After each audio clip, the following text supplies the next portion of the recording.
Hare Krishna. So Krishna has spoken the entire Gita and he told the importance of preaching the message of Gita to the devotees. Importance of studying the Gita. Importance of hearing the Gita. And now when he is looking at the face of Arjun, he is asking a very significant question. Just imagine, it's towards the end of Gita, so it has to be significant, it has to be very important. Let's see that. What is this question all about? Shloka number 72.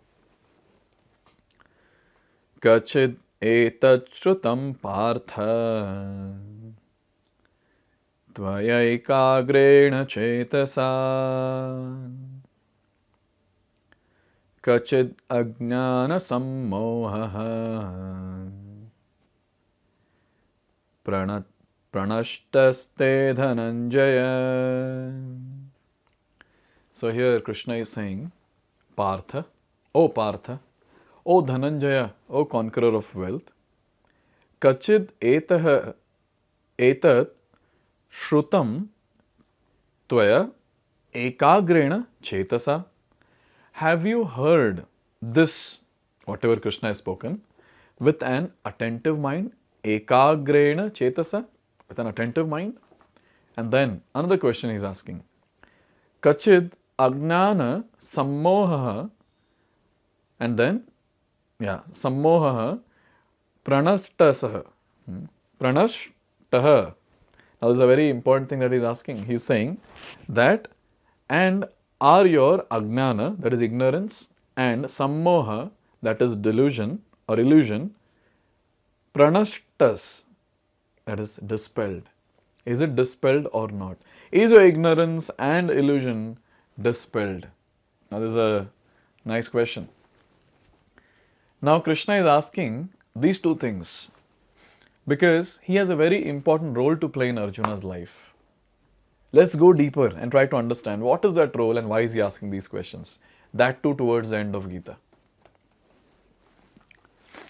The Lord was acting as a spiritual master of Arjun. Therefore, it was his duty to inquire from Arjun whether he understood the whole Bhagavad-gita in its proper perspective.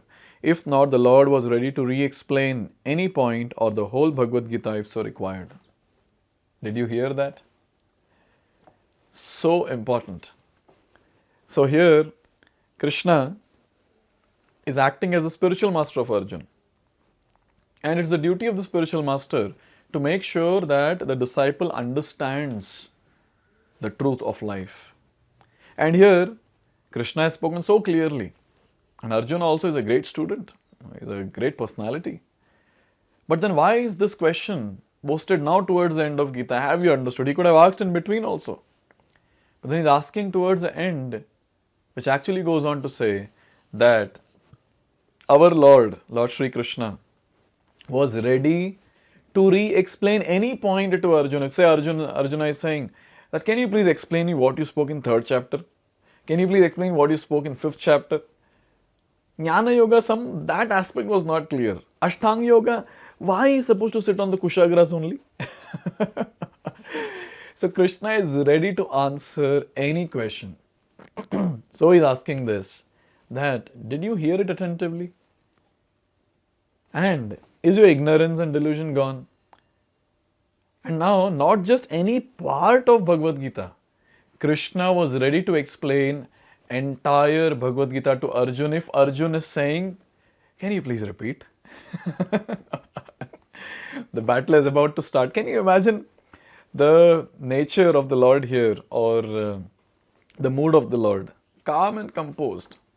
Conch shells are blown on both the sides. A war is about to begin. And there is a question. Did you understand entire Gita what I spoke, or should I repeat it again? And if say Arjuna says, yes. And Krishna is like, okay. Now again he will start. This is the glory of our Lord, that he is ready to do anything for us, for his devotees. He is ready to recite the entire Gita again for the benefit of the devotee like Arjun. He is ready to do anything for us, like giving us bhakti lifetime after lifetime, giving us opportunity to practice bhakti lifetime after lifetime, without considering how we behave with the gift called bhakti. Isn't it? It's not first time we are practicing bhakti. It's not first time we are hearing Gita. We have been doing that lifetime after lifetime. But then we don't take it seriously. We just throw that gift of bhakti that is given to us. And again, next life, Krishna picks that gift and then he again gives it to us and say, chalo, at least now you practice, at least now you come back. So Krishna does not hesitate to do anything to do or to help in whatever way for his devotee so that the devotee can go back home, back to Godhead. And here is the proof. He is ready to repeat the entire Gita for the benefit of Arjun if he was not clear. Here it is said, actually anyone who hears Bhagavad-gita from a bona fide spiritual master like Krishna or his representative will find that all his ignorance is dispelled. Now see, Bhagavad-gita is, we can say, oh, there are management sutras given in Bhagavad-gita, or time management is there, stress management is there, we can use it in our business, we can use it in our school and college. All that is okay. Yes, it's life manual, we can, we have different verses which talks about that. But then what is the goal of Gita? The goal of Bhagavad Gita is to dispel that ignorance that is there in our heart, which is not allowing us to get closer to Krishna, which is creating various doubts in us by which we are not able to get closer to Krishna. And it is creating so much of darkness that we are not able to fix that illuminated goal of going back home, back to Godhead. So that Bhagavad Gita clears off. This is what Bhagavad Gita does. So when we are reading Gita, what should be our expectation? Our expectation should be, am I advancing in bhakti or not? That's the only expectation. It's not that, oh, I want my productivity should increase, in my office. Oh, I should be able to focus on my studies. Okay, all that is okay. It's all byproduct. It might happen. But the important thing is that, am I getting the desire to go back home, back to Godhead? Am I progressing on the path of bhakti? Am I able to chant the Hare Krishna Mahamantra every day? This is the parameter. Every day chanting Hare Krishna Mahamantra is a parameter to analyze, am I advancing or not? And we have to take it up very seriously. At least not, if not for our sake, then at least for Krishna's sake we should. It will give him pleasure if we start practicing bhakti. So it's very, very important to note that just by going through this Bhagavad Gita, by studying Gita very nicely, our ignorance will be dispelled. And I'm sure all of you might have noticed that we might have had so many different doubts about life. But just when we went through the entire Gita, when we were speaking about it, explaining different verses, I'm sure many doubts which were lingering around in our mind might be completely removed. That's the glory of Gita. That's the glory of Gita. So it's called as life manual, which clears off the doubts and various other obstacles on the path of attaining perfection of human form. Bhagavad Gita is not an ordinary book written by a poet or a fiction writer. It is spoken by Supreme Personality of Godhead.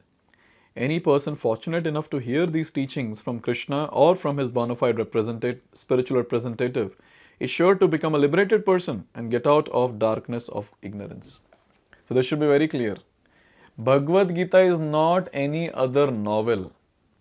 It is not written by some fiction writer or a poet who's just writing some Sanskrit verses or something like that. No. This is given by Supreme Personality of Godhead, Lord Sri Krishna, and penned down by whom? By Krishna himself in the form of Vyasadeva. So it is there. The scripture is given by the Lord himself. Not even by Krishna's representative. It's not that some prophet is giving us this knowledge. No. Krishna himself is giving us this knowledge. And who is Krishna? The Supreme Personality of Godhead, our eternal Father. Krishna himself is saying, Aham Bija Pradapita. I am the seed-giving father of all the living entities. So our own Father is giving us. Our own Father is giving us this knowledge. And we have to understand how flawless it is because he is Supreme Personality of Godhead. He is completely spiritual. So this point is very important to meditate on, that this particular scripture that I am reading and studying or hearing is not from an ordinary person. It is from the lotus mouth of the Supreme Personality of Godhead, Lord Sri Krishna. And then here it is said that if someone hears it from Krishna or from his bona fide representative, that person can surely become a liberated person and get out of the darkness of ignorance. So as I said, this is the goal. the person will progress on the path of devotional service, break the cycle of birth and death, go back home, back to Godhead. This is possible just by studying Gita, just by reading Gita and hearing Gita. So congratulations. Congratulations to all of you who have been sincerely hearing, studying Gita to understand Gita better. And I'm sure till now, we are at the end of Gita now.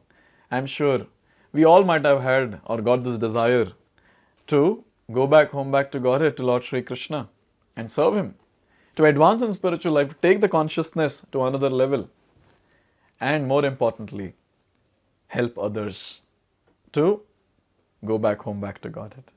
So this is the wonderful thing that has been given to us by Srila Prabhupada in these wonderful purports. Now, Krishna has asked this question, but what is Arjuna's answer? Will Arjuna say, can you please repeat? Or what is Arjuna going to say?